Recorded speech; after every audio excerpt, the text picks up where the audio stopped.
Okay, well, let's go ahead and get started. I'm Denise Dwight-Smith, AVP for Alumni and Career Services, and I'm thrilled just to get this kicked off.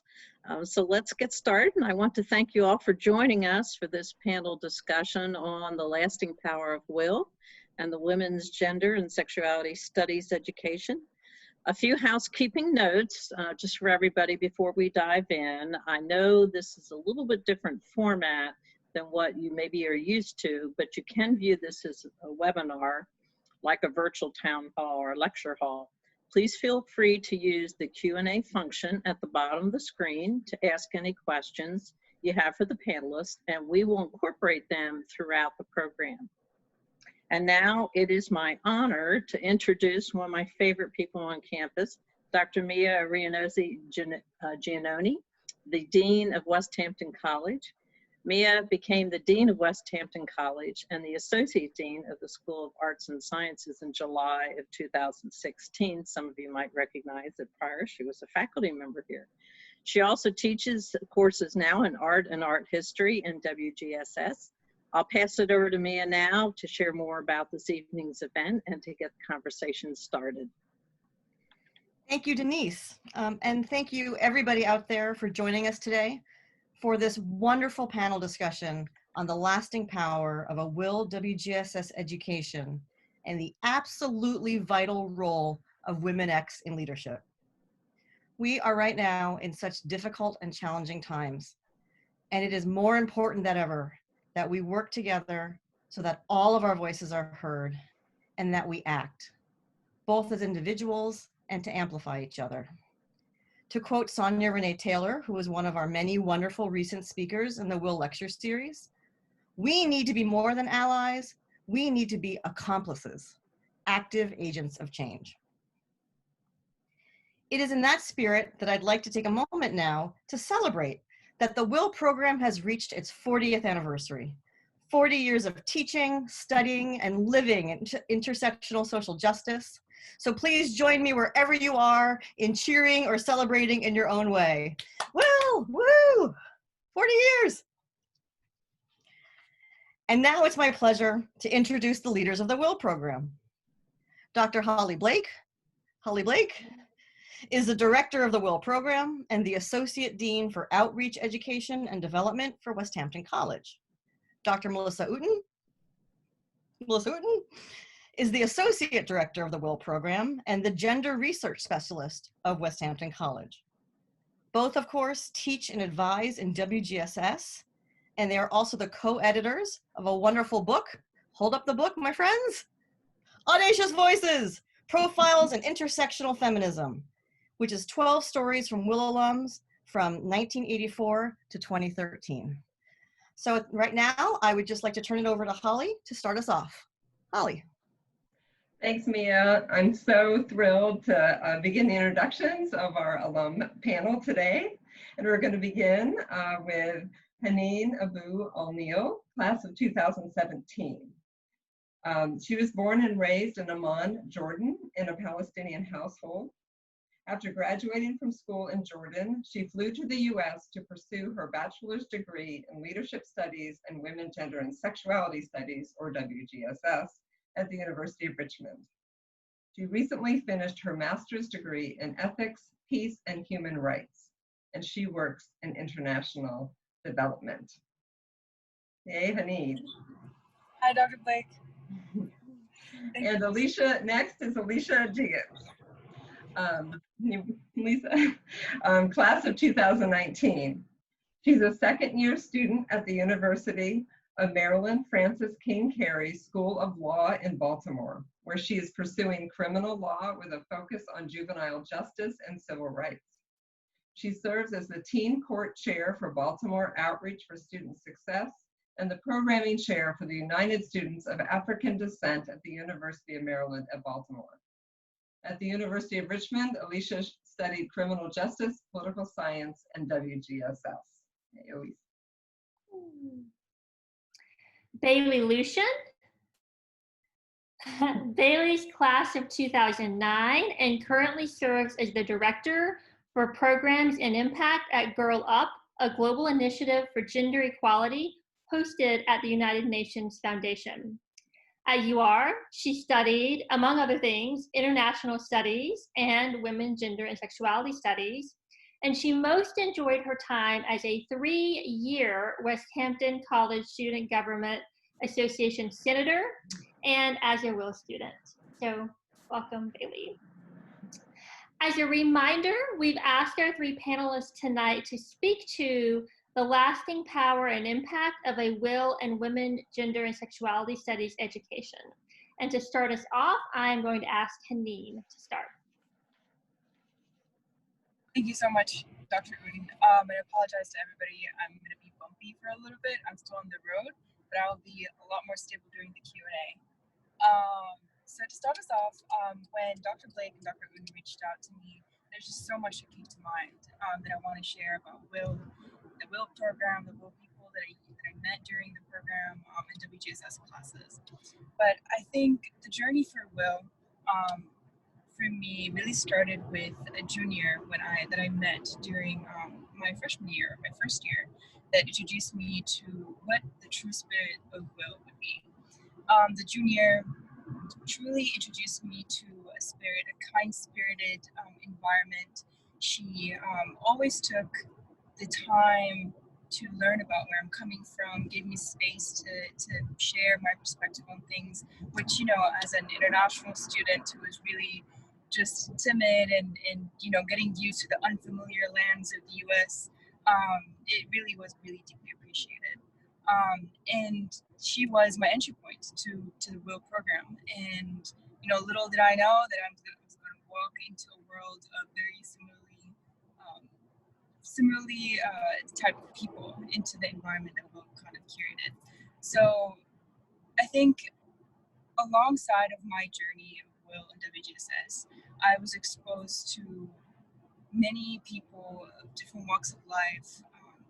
And it really reflected why I really wanted to come to the US to begin with, which is to be continuing my journey in life in unlearning, expanding my intellectual horizons, and just being exposed to different cultures and different perspectives.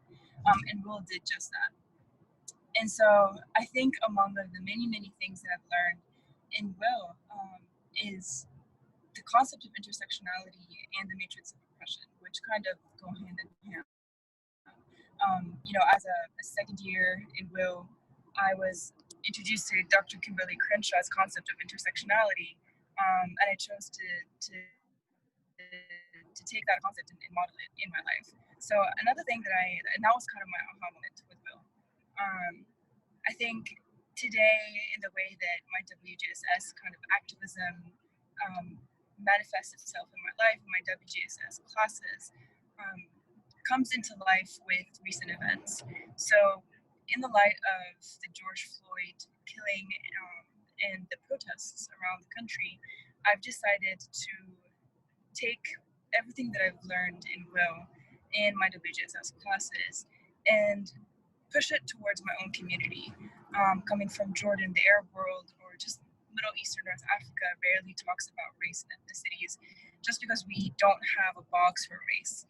And so we assume that it doesn't exist, which obviously is factually incorrect.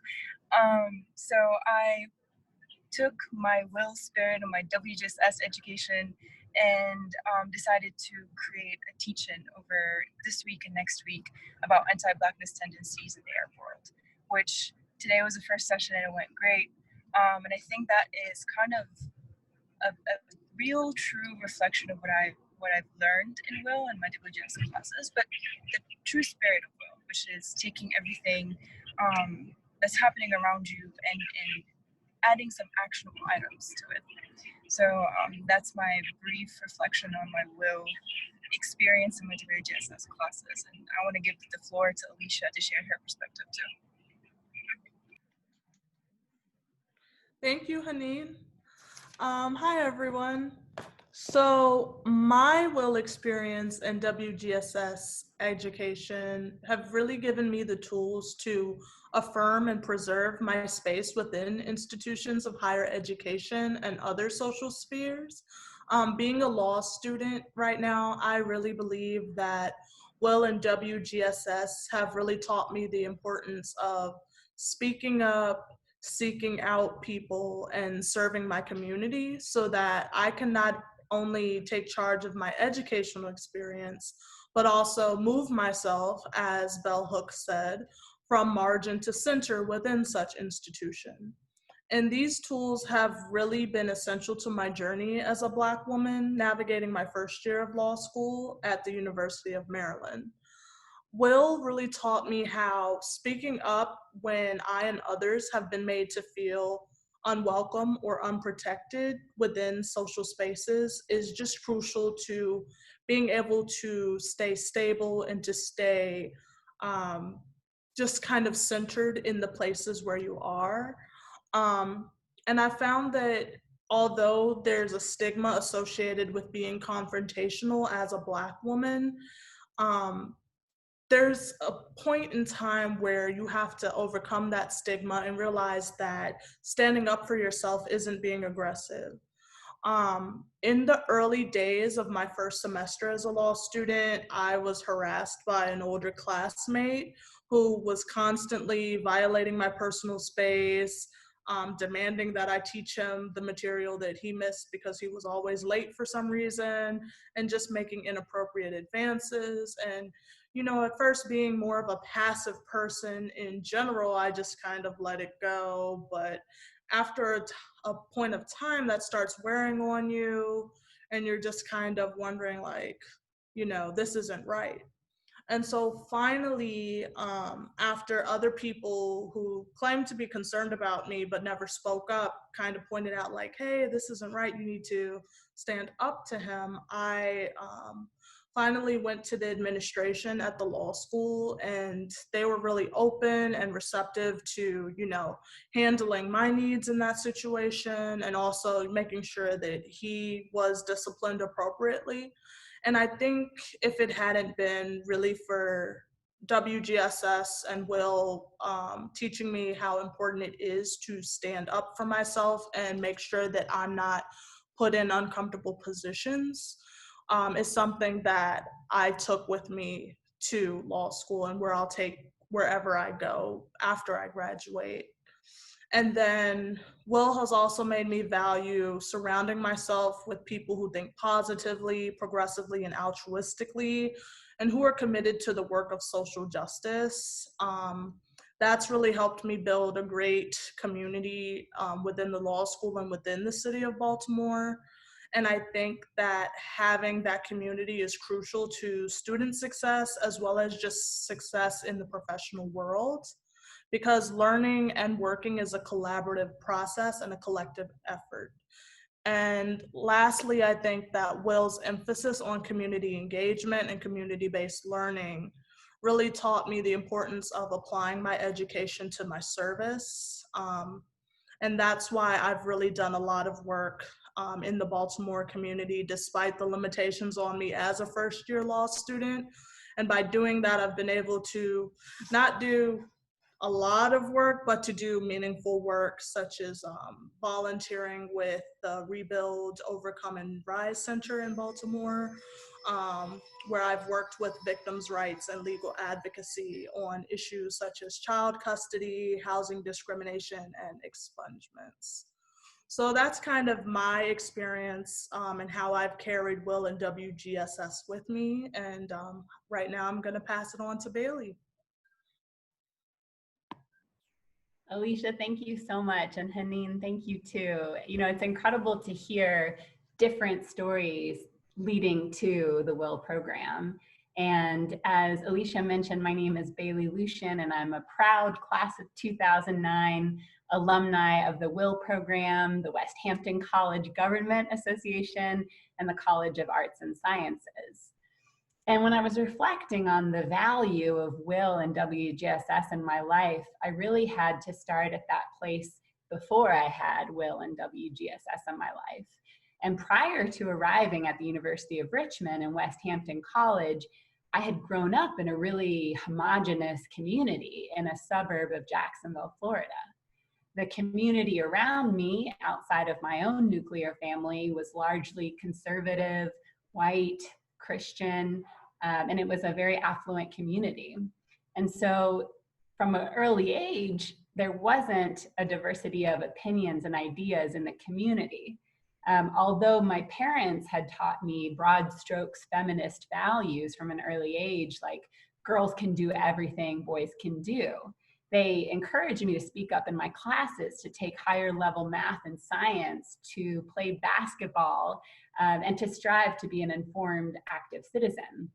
So when I was 18, right after accepting, choosing to study at Richmond, accepting the offer, my parents and I saw a flyer come in the mail inviting all incoming first-year West Hampton students to apply for the WIL program. And I didn't quite understand what the program would truly encompass, but I thought it sounded really neat to be in a leadership program for women. And honestly, my parents were the most enthusiastic that I applied for a spot in the program. I later learned that part of the reason they were so enthusiastic was back when my mom was in college, women's studies wasn't even an academic discipline. And truly, as we can see, WIL turning 40, that means that the program started in 1980, just a few years before I was born.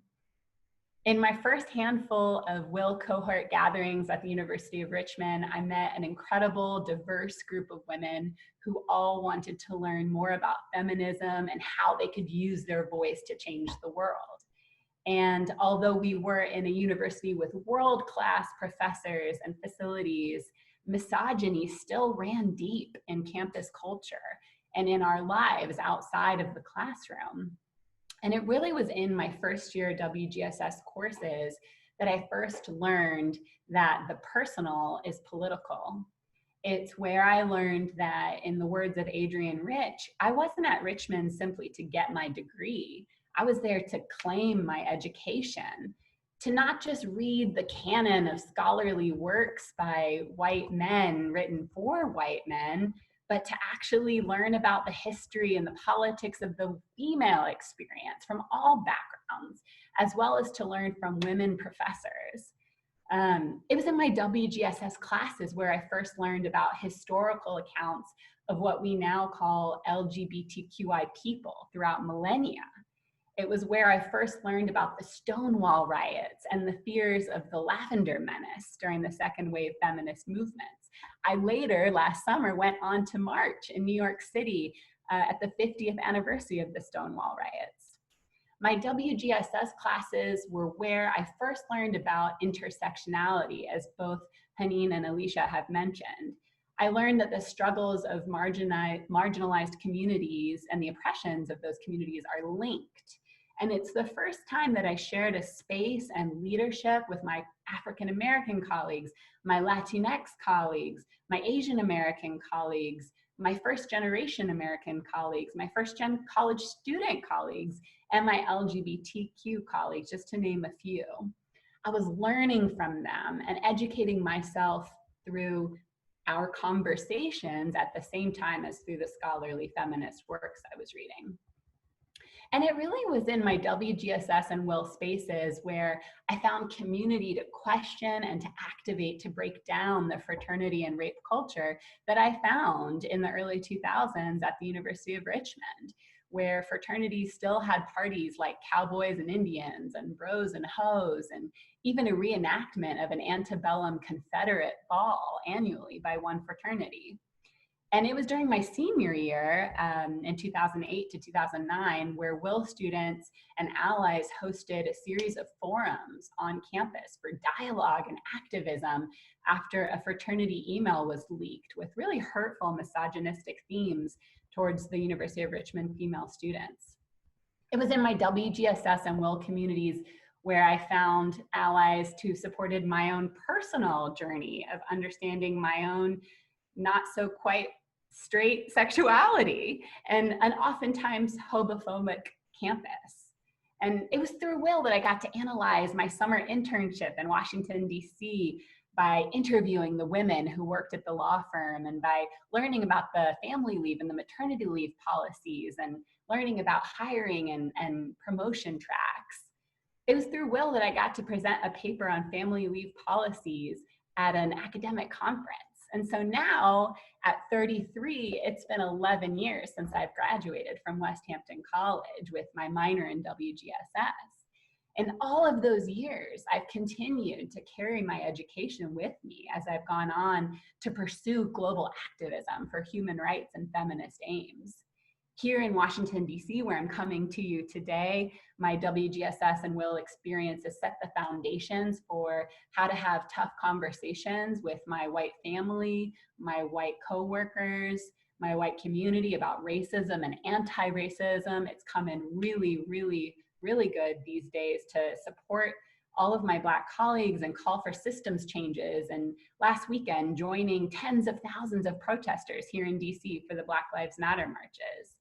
And in my larger global community, my WGSS and WIL experiences have really fueled my knowledge and my quest for understanding global systems of inequality. They led me to earn a master's in global politics and civil society with a focus on gender at the London School of Economics, and clearly led to my work currently as the director for programs at Girl Up, which is a gender equality global initiative of the United Nations Foundations. And of course, in my personal life, it's led me to come out of the closet, which has led me to be engaged to the most wonderful woman. So I'm very thankful to the WIL community and to the WGSS course professors who, over the last 40 years, have contributed not only to my growth and Haneen's growth and Alicia's growth, but really have made that impact on the world. I wish every single Richmond student was required to take Intro to WGSS. And I'm so glad to see that the program is still going strong. So happy 40th birthday, WIL program. Thank you, Holly and Melissa, for your decades of activism and mentorship. And thank you, Mia, for hosting this conversation and celebrations. Thank you to everyone. Thank you for all our wonderful panelists for sharing your really inspirational thoughts. I'm always moved. Everyone knows I'm always moved. I'm a little misty because I just really appreciate what you've shared. So we're now going to move to the Q&A session. So for those joining us, you can use the Q&A function for Zoom and submit some questions. And what I'm going to do is start off with a couple that we have in advance. So here's our first one, and I'm going to call on our speakers just so there's clarity for everybody. So first question: last fall, when Fatima Asghar spoke at the WIL Speaker Series, she talked about how self-care and care for each other is a form of activism. An idea that of course intersects with the important work of Audre Lorde and Adrienne Maree Brown. I'd like to ask our alums about how they're taking care of themselves and others as activism during these challenging times. And I'm going to start with Alicia. Thank you, Dean Giannone. I think this is a very important and personal question with all that's been going on in the wake of George Floyd, Ahmaud Arbery, and Breonna Taylor. I think the biggest way that I've been personally taking self-care has been, I've been making a lot of cookies. Like that's the big thing that I've been doing lately. But also just really making sure that I stay in contact with my friends. A lot of friends have checked on me, but I've also made sure that I've checked on other friends who are dealing not only with the emotional toll of everything going on right now racially, but also looking at, we still have a global pandemic going on. We still have a lot of people facing things like evictions, loss of employment. So making sure that even though, people are checking in on me because of this particular issue, making sure that I'm not forgetting that other people are going through different hardships right now as well.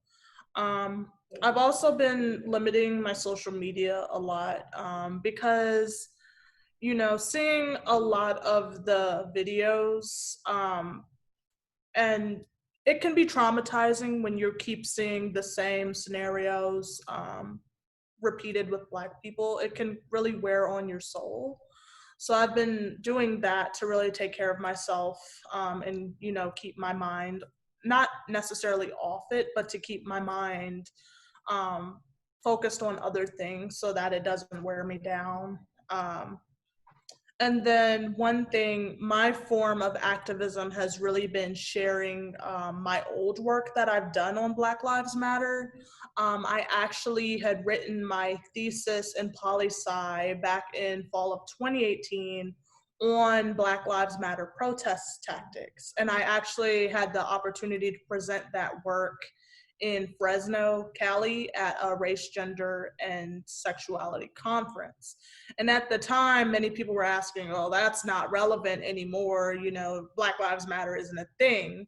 But really being able to share that work and get a lot more feedback on that now. Like I posted it on my LinkedIn. I think I've had over 1,000 views of that paper. When I wrote it, no one else like really cared about it. So I think being able to kind of have my work make an impact, like I've had people message me about it saying, I never thought about it like this, you know.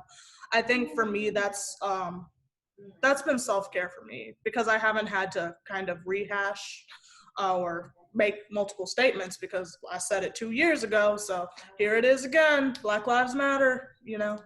So that's kind of how I've been taking care of myself. Well, thank you, Alicia. Bailey, would you like to answer the question for us?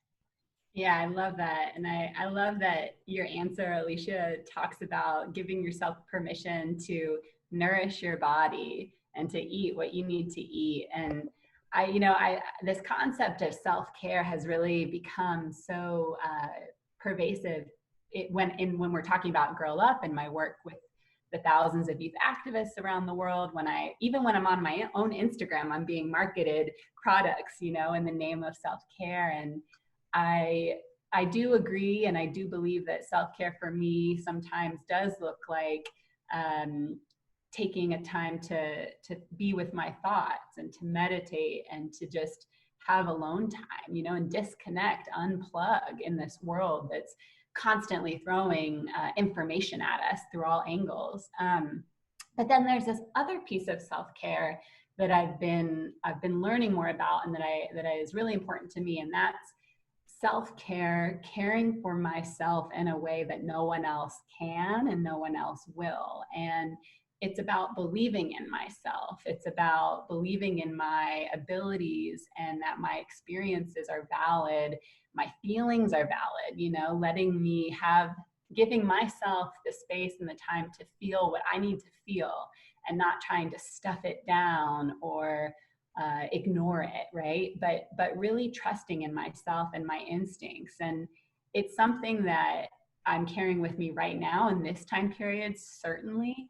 But it's also really a skill that I've been trying to develop in myself since going to college, and knowing that I'm making choices that my family might not agree with, or my friends might not agree with, but I know it's the right choice for me, and I'm going to take care of myself, because if I don't, no one else will.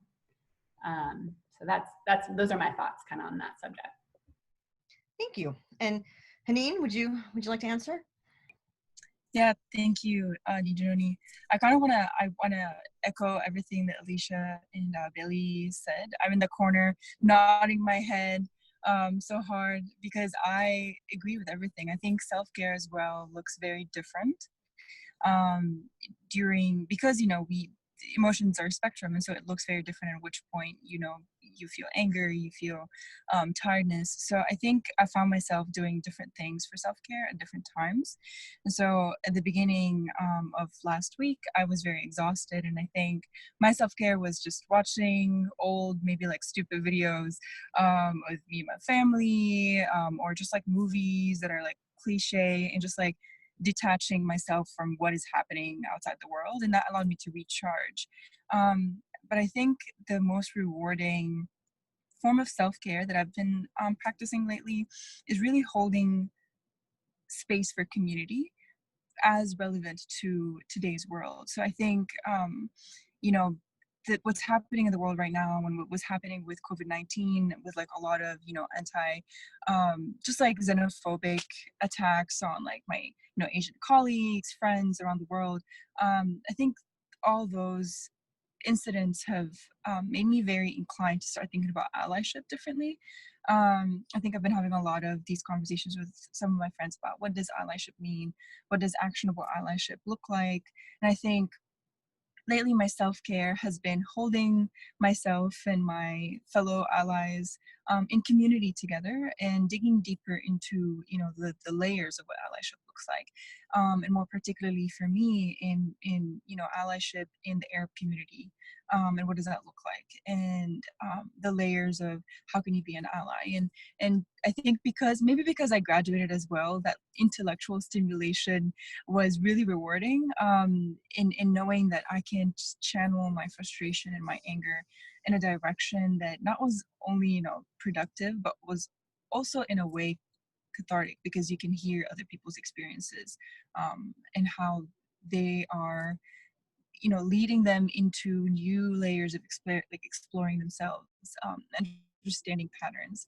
And so yeah, but I also want to echo the fact that self-care doesn't always need to be in action. Like, you can be a potato and like just watch Rick and Morty and just like ignore the world with a tub of ice cream, because we're, I think, inclined to need to be productive at all times.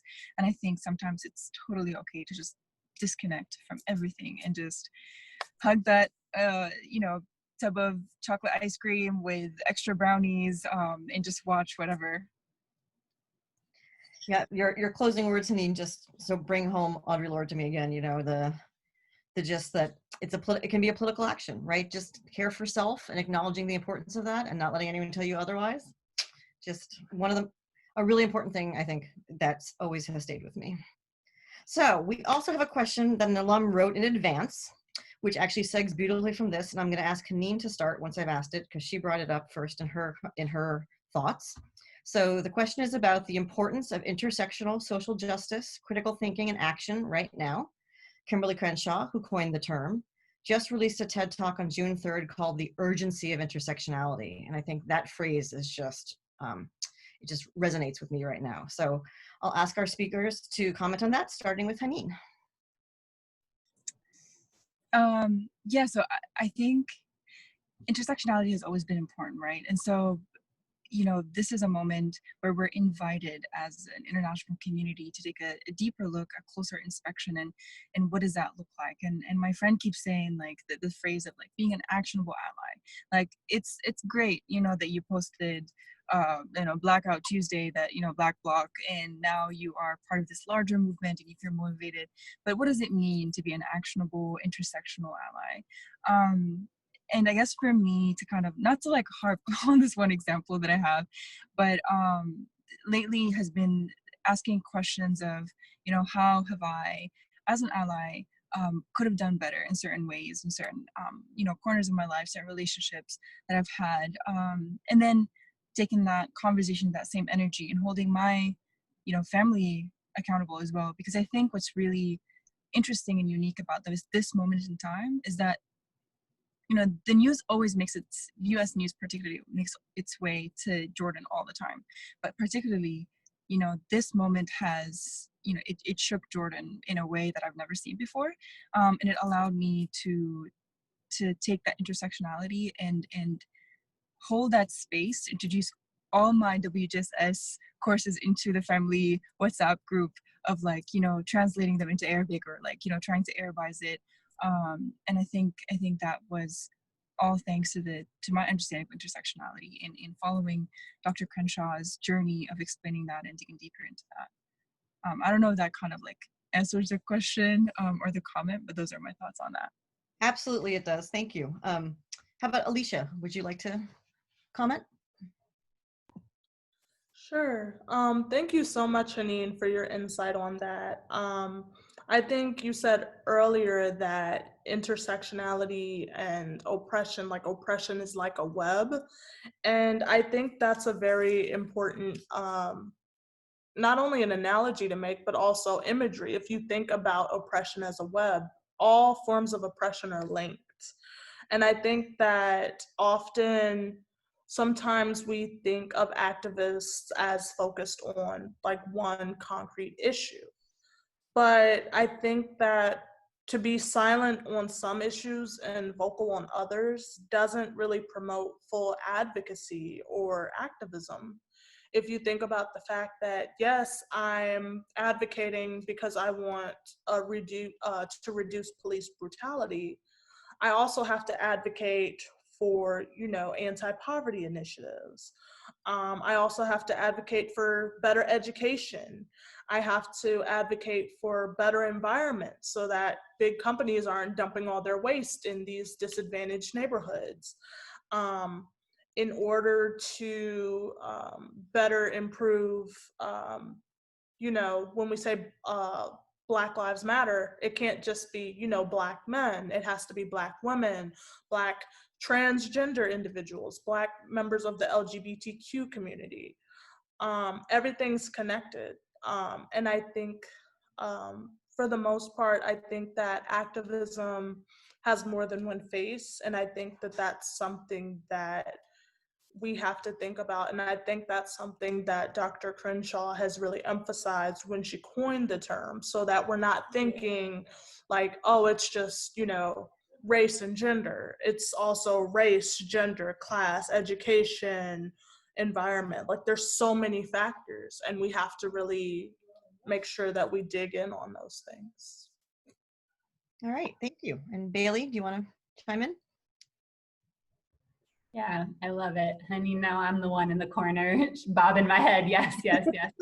Yeah, I love that. I love that. And I think, one example that comes to mind for the month of June, it's, Pride Month and many communities celebrating Pride. Marsha P. Johnson is one of the sheroes of the LGBTQ rights movement. A Black woman, a Black transgender woman who truly was at the helm of the riots in Stonewall 51 years ago. And so when we look at her life and her intersecting identities and her intersecting oppressions in different communities and spaces that she occupies, I mean, what an incredible and amazing person to celebrate and to kind of bring to light what we're talking about, right? How our movements are so linked. I think when I personally have been reflecting on, okay, so what do I do? What does Bailey do? Where are the communities that I hold influence?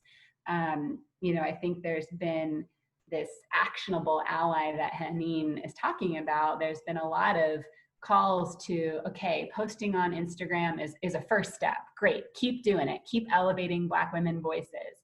2, how are you gonna vote? Okay, elections are coming up in November. How are you gonna vote? Are you gonna organize in your community? Am I gonna talk to the people in my family who, have different political views?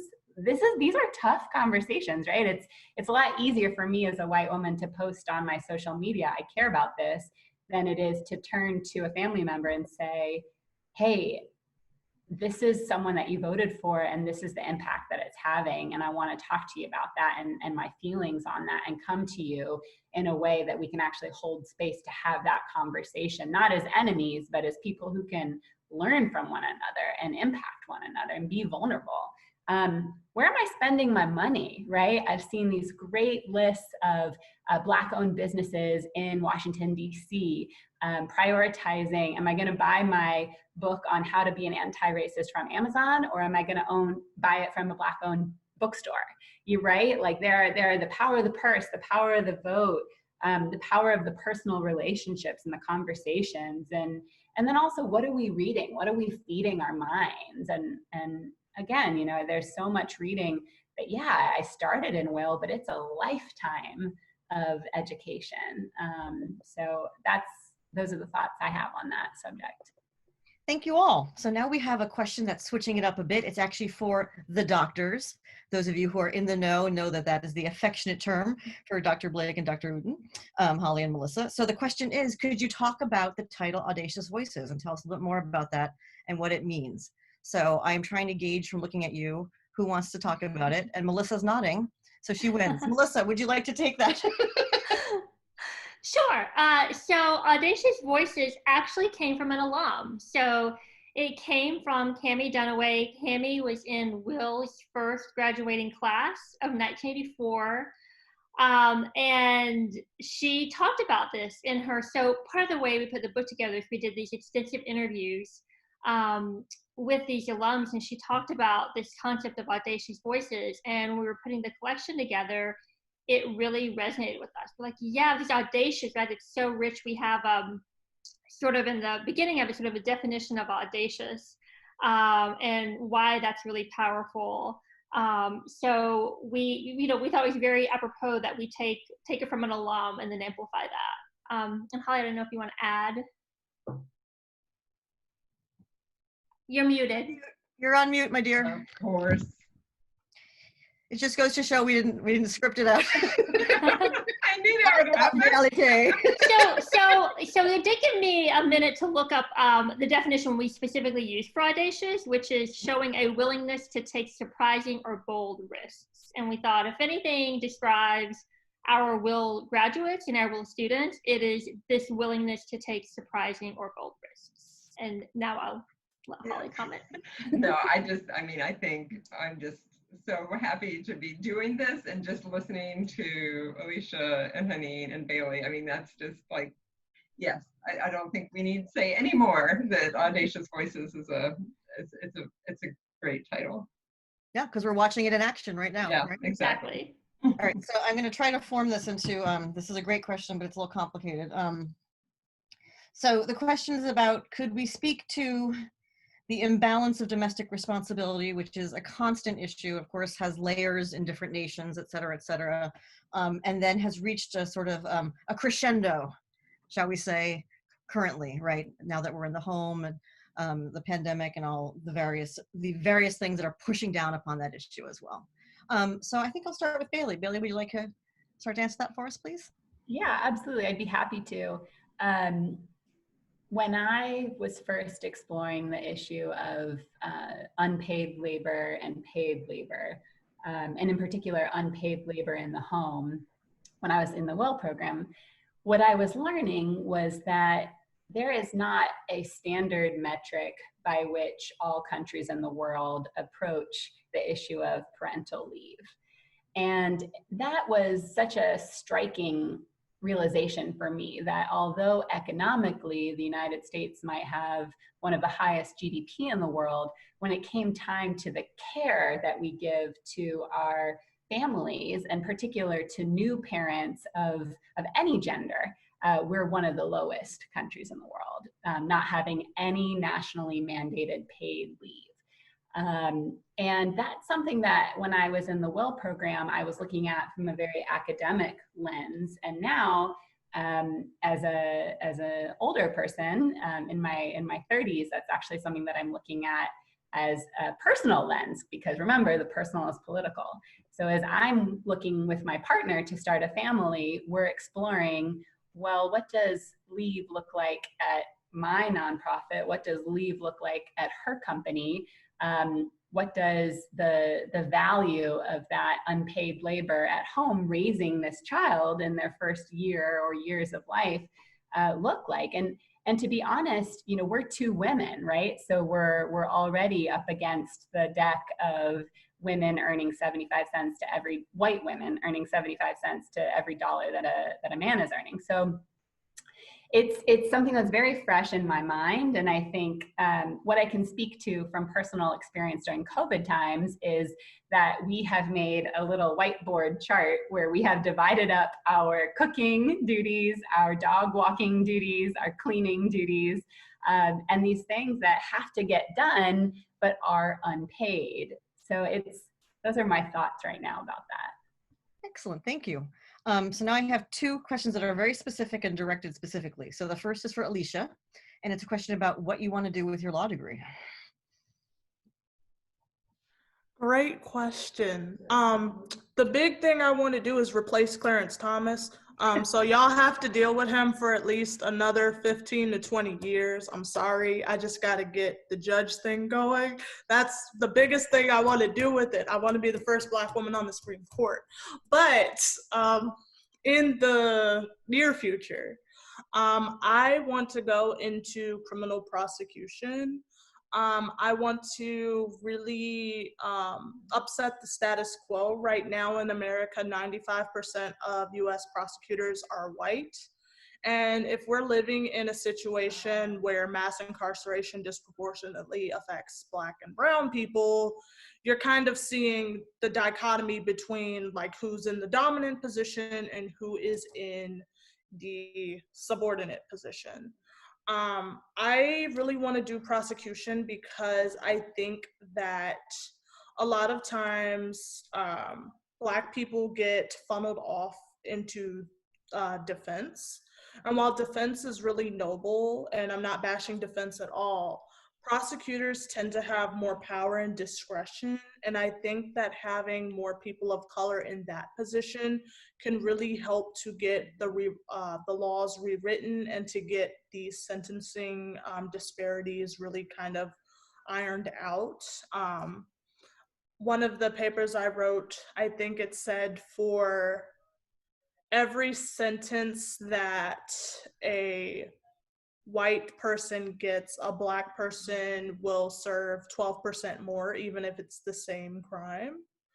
And then just having policies like mandatory minimums and 3 strikes. I think prosecutors are in a better position to really be the advocate for getting those policies reformed or revised or just booted out. But aside from that, I also want to focus on juvenile justice and civil rights. Living in Baltimore and working with the teen court program, I've run into so many kids who are, they're lashing out by fighting or they're struggling with drugs because Baltimore is the opiate capital of the US. And just the opioid epidemic has really hit that city hard, and so many kids are dealing with a lot of the social unrest that has happened. And I think that instead of punishing them and putting them into the carceral system, teen court really helps to make sure that we have restorative practices for them by giving them counseling, mentoring, letting them do community service in ways that really speak to what they're good at, things that they want to do, rather than putting them in juvenile facilities that really don't help their issues. It more so exacerbates that. So right now, that's kind of the gist of what I want to do with my law degree. And something that I'm doing right now is doing research for a professor on diversity and inclusion in law schools to make sure that law schools are actually marketing themselves to students of color.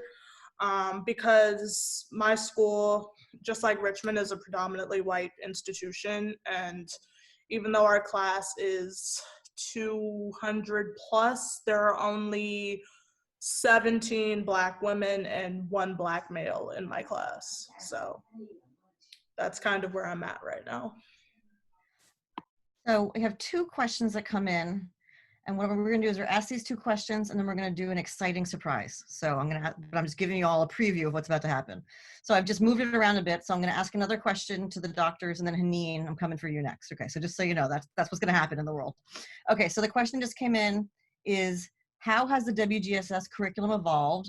I was a women's studies major in 1994. And could you talk about WIL membership in terms of trans women and the ways that it's also evolved? So let's start with Holly this time because we started with Melissa the last time. Okay, I unmuted myself. I think intersectionality is the way to talk about how the curriculum has changed over time.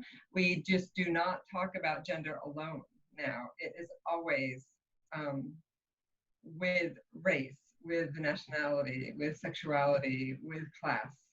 So intersectionality is central to the curriculum and in the program.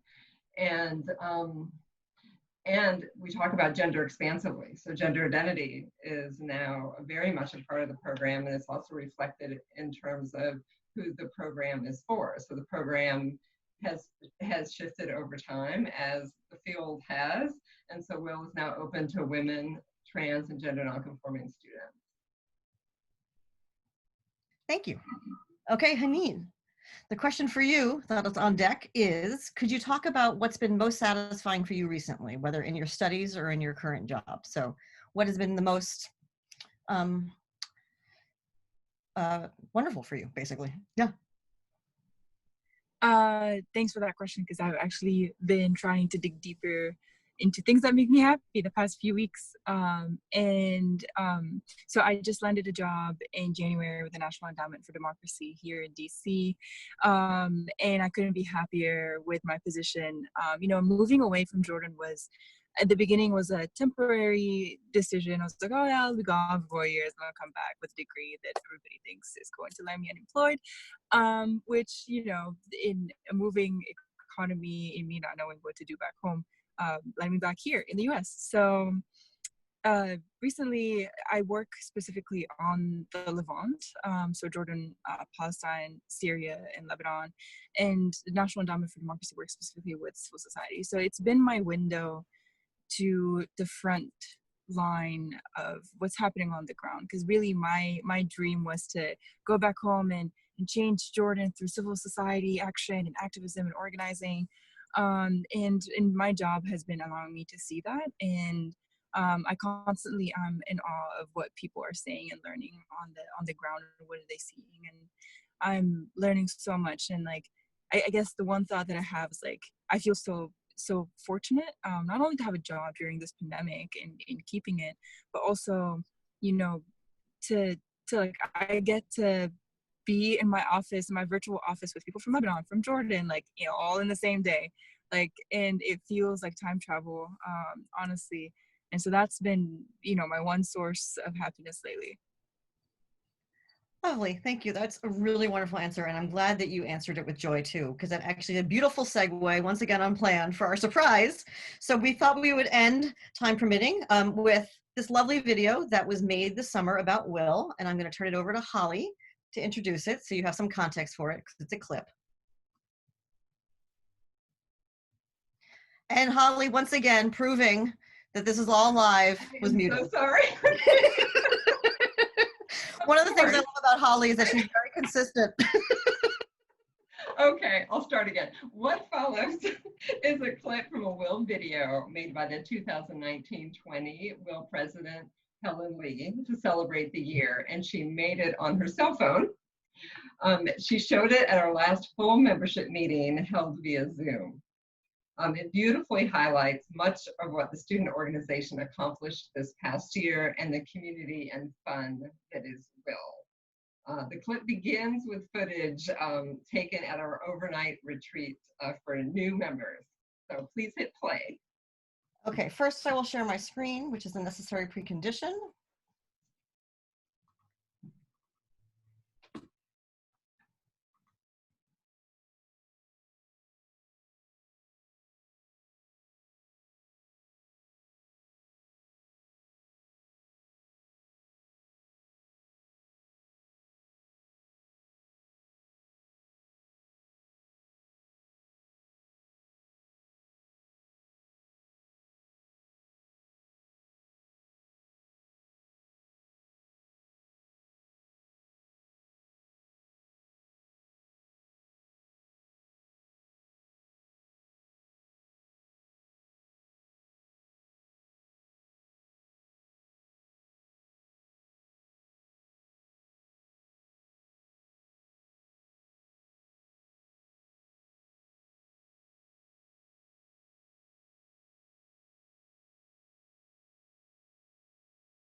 So are we all back? Excellent. Oh, what a wonderful evening we've had together. And I just find that video so uplifting and just what we need during these difficult times. It's a reminder both of all the hard work that we still have left to do and the joy that is possible in doing it, and above all, the power of community. So thank you to our wonderful panel, Haneen, Alicia, Bailey, to our directors, Holly and Melissa, to all the people who worked to make this night happen, including our colleagues in Alum Services in West Hampton. And above all, thank you to everybody for joining us tonight. We hope to see/Zoom/meet with you soon. Thank you again and good night, everybody. Thank you. Thank you. Thank you. Happy birthday, Will.